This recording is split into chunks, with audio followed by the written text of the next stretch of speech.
আমি ডুমুনিচুকীৰ পৰা গুৱাহাটীমুখে শৰাইঘাটৰ দলঙৰ ওপৰত এইখন শৰাইঘাট দলঙৰো বহুত মহত্ব আছে। কেতিয়া হৈছিলতো আপোনালোকে নিজে জানেই।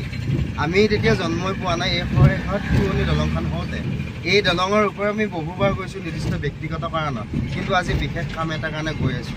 এই কামটো হ'ল ডুমুনিচুকীত যি পশ্চিম দৰং উন্নয়ন পৰিষদৰ উদ্যোগত অনুষ্ঠিত হ'ব day night football prize money football প্ৰতিযোগিতাখনি, তাত যি ৰাইজে এক উৎসৱলৈ অপেক্ষা কৰাৰ দৰে ৰৈ আছে, সেই উক্ত প্ৰতিযোগিতাখনৰ আৰ্থিক বৰঙণি সংগ্ৰহ কৰাকে আমি গৈ আছোঁ। এই 4জন বন্ধু আমি একে সমনীয়া নহ'লেও প্ৰায় ভাতৃত্ববোধৰ এনাজৰীডাল সুঠামভাৱে লৈ এনেকৈ সদায় আমি গৈ আছোঁ।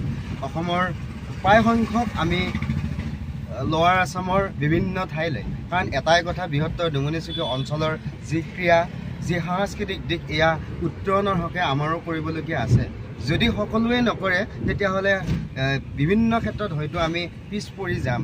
সেই হেতুকে দেখাত কিছু ক্ষেত্ৰত ব্যতিক্ৰম পন্থা যে এনেকৈ আৰ্থিক বৰঙণি আজিকালি এনেকৈ আপোনাৰ সংগ্ৰহ কৰিবলৈ যোৱাত কিছু বিধি পথালি বহুতে দিলেও, কিন্তু আজিকালি বহুত এনেধৰণৰ ব্যক্তি আছে যিয়ে আমাক সদায় আগবঢ়াই লৈ গৈ আছে।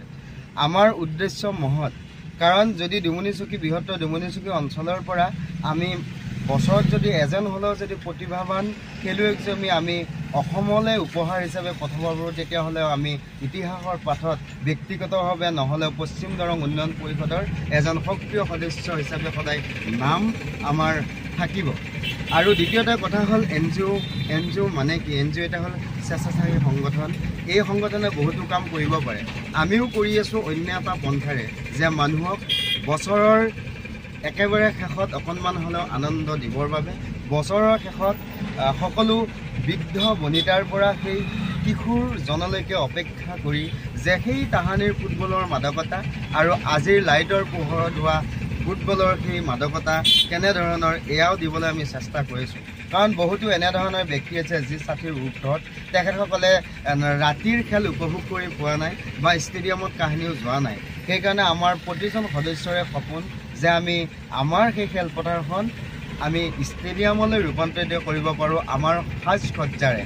আমি বহুতো আশা কৰিছিলোঁ আমাক চৰকাৰে এখন মিনি ষ্টেডিয়াম উপহাৰ হিচাপে দিব, ঘোষণাও কৰিছিল, কিন্তু এতিয়ালৈকে হোৱা নাই বিভিন্ন কাৰণত। তথাপিও আমি নিজৰ কষ্টৰে, নিজৰ পৰিশ্ৰমেৰে, আৰ্থিকভাৱে আমি বিভিন্ন মানুহৰ পৰা আমি এনেধৰণৰ ধন আহৰণ কৰি হ'লেও বহুত ধুনীয়াকৈ আমি নিজৰ মতে এই খেলখন অনুষ্ঠিত কৰোঁ, য'ত এতিয়া এই খেলখন অসমৰ ইটোমূৰৰ পৰা সিমূৰলৈ জনপ্ৰিয় হৈ গৈছে।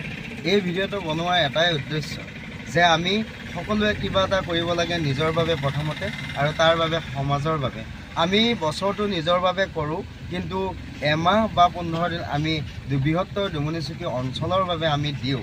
ইয়াত বহুতো বিতৰ্ক থাকিলেও আমি এটাই কওঁ, আমাৰ স্পষ্ট মত যে এজন হ'লেও প্ৰতিবাদৰ আহক, আৰু যিজন ব্যক্তিয়ে কেতিয়াও ষ্টেডিয়ামত খেল দেখি পোৱা নাই, তেওঁলোকে যেন ষ্টেডিয়ামত থকাৰ বাবে নিজৰ নিজৰ আসনত বহি ৰাতিৰ খেল উপভোগ কৰক। এয়াই।